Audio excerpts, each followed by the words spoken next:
T.J. Shope is the Senate policy. What's your title? You're the pro tem? Yeah, President Pro Tem of the Senate. Yeah, Senate President Pro Tem. That means you have to do all the work. Essentially, yeah. I mean, it means many things in many different states, but in Arizona, it's the one leadership position that the Senate President chooses, and it's generally the right hand of the president, and get to be in the dais the entire day while the president's probably hanging out in the office and making sure that people don't walk themselves off of a ledge so that we can continue the day. Well, President Pro Tem Shope, I am confused by Arizona.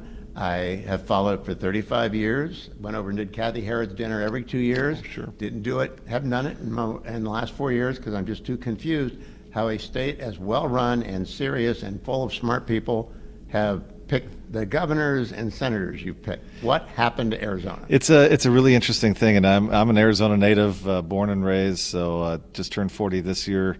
So it's kind of one of those things that confounds me as well.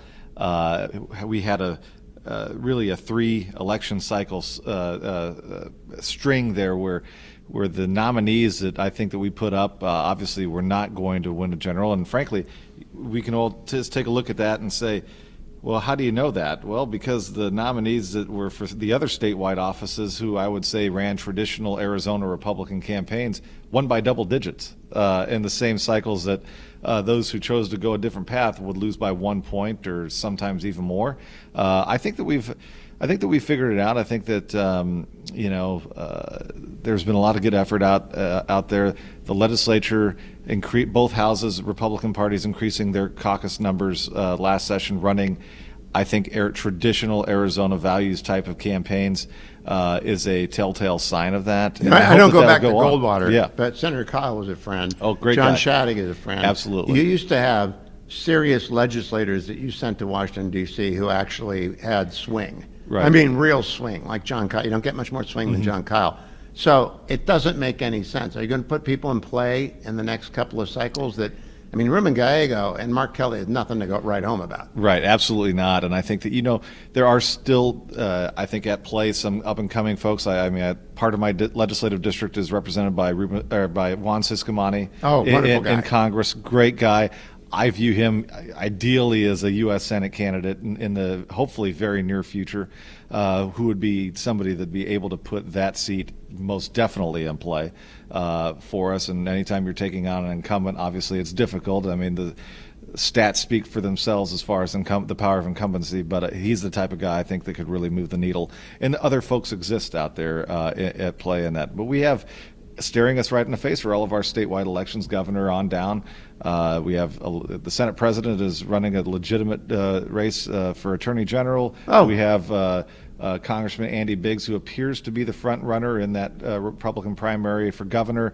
Karen Taylor Robeson's also running, and she came very close in the primary a couple years ago. I think either of those two would be extremely formidable against Katie Hobbs.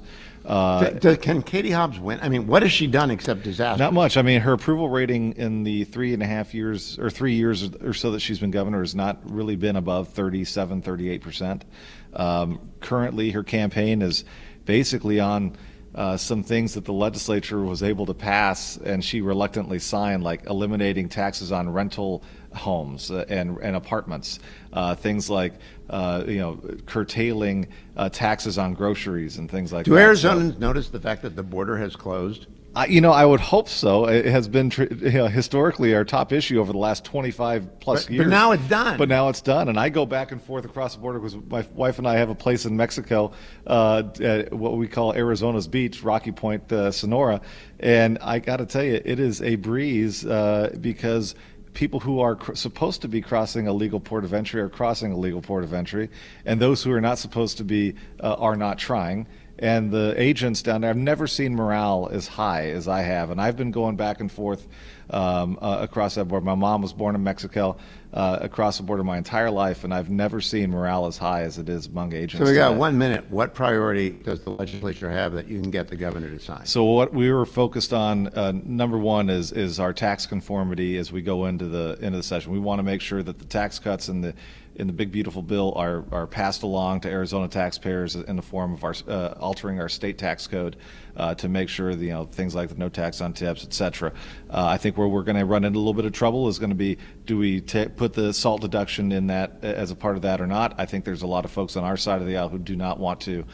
So that's going to be a conversation. I don't know that the governor is really going to be interested whatsoever in that portion of it, but we'll see how she handles all of that. President Pro Tem of the Senate, T.J. Shope, thank you for joining us. It's Thanks, always Doug. good to see you, and take my best wishes back to our friends in Arizona, and hope you get some good leadership soon.